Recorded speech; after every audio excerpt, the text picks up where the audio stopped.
की आम्ही कोण, तर आम्ही संभाजीराजांच्या मृत्यूचा बदला घेण्यासाठी सज्ज झालेली वाघीण, आम्ही पिलाजीराव शिर्के यांची कन्या आणि छत्रपती शिवाजी महाराजांची सून येसूबाई।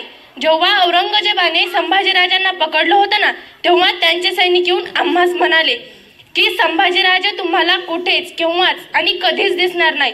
तेव्हा आम्ही बजावलं खबरदार, जर राजांच्या केसाला जरी ढकला लागला तर कुत्र्यासारखे ताणून मारू। अरे वाघाची शिकार करणं काही सोपं नसतं आणि तुम्ही त्याचे स्वप्न देखील पाहू नये। दिव्यावर पतंग झोपवला की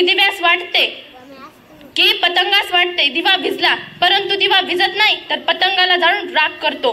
तो नादान बादशहा स्वराज्यास फडफडती पंती समजून विझवण्याचा प्रयत्न करतोय, परंतु त्याचंही कळणार नाही की स्वराज्याची मशाल केव्हा त्याची छावणी जाळून राख करेल। निधड्या छातीनं लाखोच्या छावणीत घुसणाऱ्या शिवाकाशीतनं हा विचार केला नव्हता की कोण कुठे जबडा पसरवून बसलाय आणि कोण कुठे आपल्याला गारद करेल। आपण बसायचेच ह्या कटपुतल्या बाहुल्या नाचवत, पण आम्ही शांत बसणार नाही। प्रश्न संभाजीराजांच्या जीवाचा आहे आणि संभाजीराजांसाठी ही येसू काहीही करू शकते। ते बाहुल्या नाचवत बसलेले आम्हास म्हणाले, राणी साहेब, तुम्ही संभाजीराजांना सोडवायला जाऊ नये। कदाचित जर तुम्हाला काही झाले तर।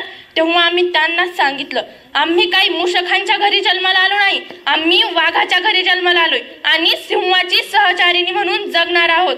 तेव्हा आणि आऊसाहेबांनी आम्हाला ही शिकवण दिली की कोणत्याही स्त्रीला व मुलीला कधीही कमी समजायचं नाही, कारण रयते जसे रणमर्द आहेत तशा रणमर्दिनी देखील आहेत, ज्यांच्या समशेरी मुघलांचे रक्त पिल्याशिवाय म्यान होणार नाही। आणि मुलीला ज्या हाताने फुगडी घालता येते त्याच हाताने गर्दनही मारता येते। तुम्हाला काहीच वाटलं नाही का की संभाजीराजांना औरंगजेबाने किती हाल करून मारलं, तरी सुद्धा तुम्ही एवढं मोठं शहर त्या औरंगजेबाच्या नावानं ओळखायला लागलात? खरंच तुम्हाला काहीच वाटलं नाही? अरे मारलं ज्यांनी संभाजीराजांना करून अत्याचाराचा कहर, त्याच औरंगजेबाच्या नावानं वसवलं एवढं मोठं शहर। अरे सळसळू द्या रक्त तुमचं, दाखवा एकदा तुमची जिगर, छाती ठोकून सांगा औरंगाबाद नाही छत्रपती संभाजीनगर।